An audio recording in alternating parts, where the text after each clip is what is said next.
Le SIG occupe une place de plus en plus importante dans l'enseignement secondaire.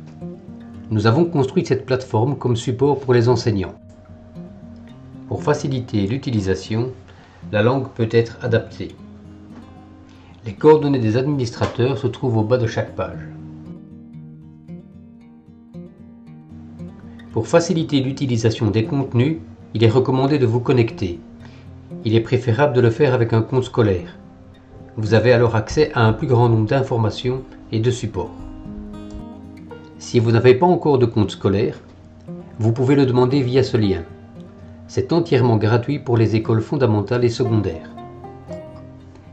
Par l'onglet Les données, explorez les couches, les cartes et les applications web. La collection est organisée selon les principaux thèmes des programmes d'études de la géographie en Belgique. Utilisez le panneau des filtres sur la gauche pour parcourir les thèmes principaux dans la section Catégories. La collection peut également être explorée par type d'éléments, tels que des cartes, des couches, des applications, etc. Si vous êtes connecté à votre compte scolaire, cliquez sur Ajouter aux favoris. Les couches et les cartes seront alors automatiquement intégrées à votre compte ArcGIS Online.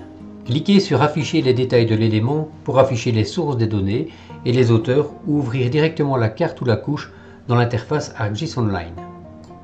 L'onglet Explorer le contenu donne accès à l'ensemble des couches qui sont également disponibles dans l'onglet Data. Toutefois, l'application vous permet de visualiser directement la couche dans une interface cartographique. En passant la souris sur la vignette et en cliquant sur l'œil, la couche s'affiche et ces informations sont mises en évidence. En cliquant sur plusieurs vignettes, les couches s'empilent dans l'interface cartographique. Vous pouvez les manipuler en ajustant l'ordre des couches, leur visibilité, leur transparence ou afficher la légende. En cliquant sur Créer une carte, vous pourrez éditer la carte directement dans l'interface ArcGIS Online. L'onglet Cartes et couches donne accès à une sélection des cartes et des couches les plus utilisées. Vous pouvez immédiatement ouvrir ces documents cartographiques dans votre propre compte, puis les modifier et les enregistrer en tant que nouvelle carte. Cliquez sur toutes les cartes ou toutes les couches, puis retournez dans la section des données où vous retrouverez tous les documents en sélectionnant le type carte ou couche. L'onglet Applications et tableaux de bord affiche les applications web les plus populaires sur le hub. Une application intègre des supports cartographiques et tout autre type de médias numériques dans une structure qui favorise la visibilité de votre message et l'accès aux ressources. Un tableau de bord est une application web augmentée qui permet de visualiser des cartes, des graphiques et des données sur un seul écran, permettant l'analyse, la modélisation et la mise en évidence des tendances.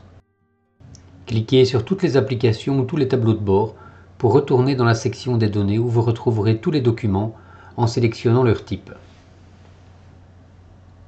L'onglet Découvrez ArcGIS Online donne accès à un ensemble de ressources, que ce soit pour se former à l'utilisation des fonctionnalités d'ArcGIS Online en tant qu'enseignant ou pour proposer des tutoriels relatifs à des manipulations spécifiques pour les élèves. Ces ressources sont organisées en différentes parties. La partie Teach with GIS donne accès à quelques applications de référence qui permettent d'apprendre quelques grands phénomènes géographiques. Les leçons guidées de Esri permettent par exemple de sélectionner des activités d'apprentissage en fonction du profil de l'utilisateur. La partie How to Teach GI Science in Education fait découvrir un vaste ensemble d'exemples d'utilisation des GIS en fonction des thématiques variées telles que l'augmentation du niveau des mers, la faim dans le monde, les formes du relief, etc. La contribution du National Geographic vous permettra également d'explorer des guides pour créer des cartes, des scènes et des applications avec des supports à la fois intuitifs et ludiques. Le découpage en cours de période d'apprentissage de quelques minutes propose une stratégie facile à transférer dans les classes. Les chaînes régionales d'Esri sur YouTube vous permettront de retrouver toutes les présentations et webinaires pour vous aider à utiliser ce SIG. Finalement, l'onglet Géographie et SIG donne accès à des exemples d'activités en lien avec les curriculums de la formation géographique en Belgique. Pour la partie francophone, le curriculum est celui de la formation géographique pour l'enseignement de transition. Il sera prochainement complété par celui du tronc commun. Ce curriculum présente les savoir-faire numériques communs aux différentes années et ensuite les attendus spécifiques à chacune des années. des exemples d'apprentissage à l'aide des SIG seront progressivement complétés.